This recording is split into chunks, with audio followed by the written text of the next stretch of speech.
Assalamualaikum warahmatullahi wabarakatuh. Perkenalkan, nama saya Salsabila Eka Putri dari kelas 10 AKL absen 30. Pada video kali ini, saya akan menjelaskan materi etika profesi, yaitu komunikasi bisnis. Apa sih komunikasi itu? Secara etimologi, komunikasi berasal dari bahasa Latin communis atau bersama. Sedangkan menurut kamus, komunikasi meliputi ungkapan-ungkapan seperti berbagi informasi atau pengetahuan, memberi gagasan atau bertukar pikiran, informasi atau sejenisnya dengan tulisan atau ucapan. Apa itu bisnis? Bisnis dalam Kamus Bahasa Indonesia diartikan sebagai perniagaan, perdagangan, ataupun dagang. Jadi, secara sederhana dapat dikemukakan bahwa yang dimaksud dengan komunikasi bisnis adalah komunikasi yang digunakan dalam dunia bisnis yang mencakup komunikasi verbal dan non-verbal. Menurut Harold Laswell, the structure and the function of communication in society, who say what in which channel to whom with what effect, pemikiran Laswell ini menunjukkan bahwa komunikasi meliputi 5 unsur sebagai jawaban dari pertanyaan yang diajukan, yaitu komunikator, yaitu siapa yang mengatakan, pesan atau mengatakan apa, media, yaitu melalui saluran, channel, atau media apapun. 4. Komunikan, ditujukan kepada siapa. Yang terakhir ada efek, yaitu dengan dampak atau efek apa. Akan tetapi, komunikasi bisnis berbeda dengan komunikasi antar pribadi atau interpersonal communication, yang merupakan bentuk komunikasi yang lazim dijumpai dalam kehidupan sehari-hari antara dua orang atau lebih untuk mencapai tujuan tertentu. Komunikasi bisnis juga berbeda dengan komunikasi lintas budaya atau intercultural atau cross-cultural communication, yang merupakan komunikasi yang dilakukan antara dua orang atau lebih yang masing-masing memiliki budaya yang berbeda. Selanjutnya ada unsur komunikasi. Yang pertama adanya manusia, 2 adanya pesan, 3 saluran, 4 gangguan, 5 konteks, 6 umpan balik, dan 7 pengaruh. Komunikasi verbal atau verbal communication merupakan salah satu bentuk komunikasi yang lazim digunakan untuk menyampaikan pesan-pesan bisnis kepada pihak lain melalui lisan ataupun tulisan. Bentuk komunikasi ini memiliki struktur yang teratur dan terorganisasi dengan baik. Contoh komunikasi verbal dalam dunia bisnis antara lain membuat dan mengirim surat teguran kepada nasabah yang menunggak pembayaran, membuat dan mengirim surat penawaran harga barang kepada pihak lain, berdiskusi dalam suatu tim kerja, melakukan presentasi bisnis dengan para investor. Pentingnya komunikasi verbal. Dengan komunikasi verbal, diharapkan orang dapat memahami apa yang disampaikan oleh si pengirim pesan, baik dalam bentuk mendengarkan informasi yang disampaikan secara lisan maupun tulisan. 2. Secara umum, untuk mengirim pesan bisnis, seseorang dapat menggunakan lisan sekitar 30%, tulisan 9%, sedangkan untuk menerima pesan bisnis, orang sering menggunakan pendengaran atau mendengar sekitar 45%, dan bacaan atau membaca sekitar 16%. Ketiga, komunikasi bisnis yang efektif sangat tergantung pada keterampilan seseorang dalam mengirim maupun menerima pesan. Lalu ada komunikasi nonverbal atau nonverbal communication, adalah salah satu bentuk komunikasi yang lazim digunakan dalam menyampaikan pesan dengan menggunakan gerak tubuh atau bahasa tubuh.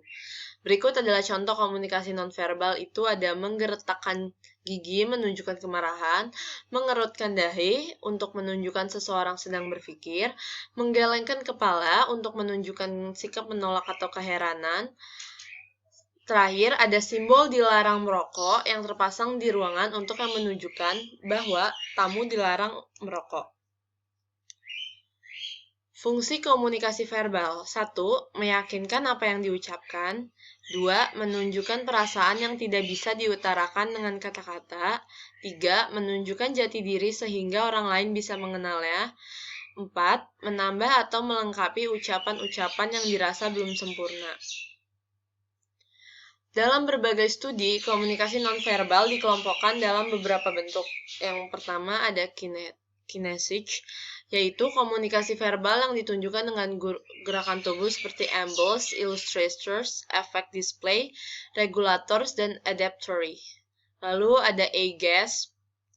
Justru terkadang mata yang paling menunjukkan ekspresi seseorang. Mata itu tidak bisa berbohong. Yang ketiga ada sentuhan atau touching. Sentuhan adalah sebuah isyarat yang dilambangkan dengan sentuhan badan. Ada 3 bentuk sentuhan, yaitu ada kinestetik, sociofugal, dan thermal. Lalu ada paralanguage, suatu isyarat yang timbul karena adanya sebuah tekanan pada saat berbicara. Yang kelima, diam. Walaupun bentuk komunikasi ini merupakan bentuk yang sangat sulit untuk diterka, karena bisa saja apa yang dipikirkan oleh orang tersebut itu negatif atau positif. Yang keenam, ada postur tubuh. Terkadang manusia mengartikan postur tubuh secara branding. Bentuk tubuh dapat dilihat dari 3 bentuk, yaitu ectomorphy, mesomorphy, dan endomorphy. Nah, sekarang pentingnya komunikasi nonverbal. Komunikasi nonverbal sangat penting karena memiliki pengaruh yang lebih besar daripada komunikasi verbal. Isyarat komunikasi nonverbal adalah sangat penting untuk menyampaikan perasaan dan emosi seseorang. Keunggulan komunikasi nonverbal adalah reliabilitasnya. Hal ini berkaitan dengan tingkat kepercayaan yang tinggi terhadap kebenaran pesan yang disampaikan. Dengan syarat nonverbal, seseorang dapat mendeteksi kecurangan ataupun menegaskan kejujuran informasi yang diterima. Proses komunikasi. Yang pertama, pengirim mempunyai ide. Pengirim pesan harus menyampaikan ide atau gagasan yang ingin disampaikan kepada pihak lain atau audiens. Kedua, pengirim mengubah ide menjadi suatu pesan. Diubah ke dalam bentuk pesan-pesan seperti dalam bentuk kata-kata, ekspresi wajah, dan sejenisnya, untuk kemudian disampaikan kepada orang lain. Yang ketiga, pengirim menyampaikan pesan. Tahap berikutnya adalah menyampaikan atau memindahkan pesan melalui berbagai saluran yang ada kepada si penerima pesan. Yang keempat, penerima menerima pesan. Komunikasi antara seseorang dengan orang lain akan terjadi bila pengirim atau komunikator mengirimkan suatu pesan dan penerimanya atau komunikan menerima pesan tersebut. Yang kelima, penerima menafsirkan pesan. Suatu pesan baru dapat ditafsirkan dengan benar bila pengirim pesan telah mengalami isi pesan sebagaimana yang dimaksud oleh pengirim pesan. Lalu yang terakhir ada penerima memberi tanggapan dan umpan balik ke pengirim. Umpan balik tersebut merupakan tanggapan penerima pesan yang memungkinkan pengirim untuk menilai efektivitas suatu pesan. Lalu ada faktor penghambat dalam komunikasi. Hambatan dalam komunikasi dapat dikelompokkan menjadi 4 masalah utama, yaitu masalah dalam mengembangkan pesan, masalah dalam menyampaikan pesan, masalah dalam menerima pesan, dan masalah dalam menafsirkan pesan. Lalu ada hambatan komunikasi, ada 5, yaitu perbedaan persepsi dan bahasa, pendengaran yang buruk, gangguan emosional, perbedaan budaya, dan gangguan fisik. Nah, cara mengatasi hambatan dan memperbaikinya yaitu 1. Memelihara iklim komunikasi yang terbuka, 2. Bertekad memegang teguh ketika berkomunikasi, 3. Memahami kesulitan antar budaya, 4. Menggunakan pendekatan berkomunikasi yang berpusat pada penerima, yang kelima, menciptakan dan memproses pesan secara efektif. Sekian video penjelasan dari saya, kurang lebihnya mohon maaf. Assalamualaikum warahmatullahi wabarakatuh.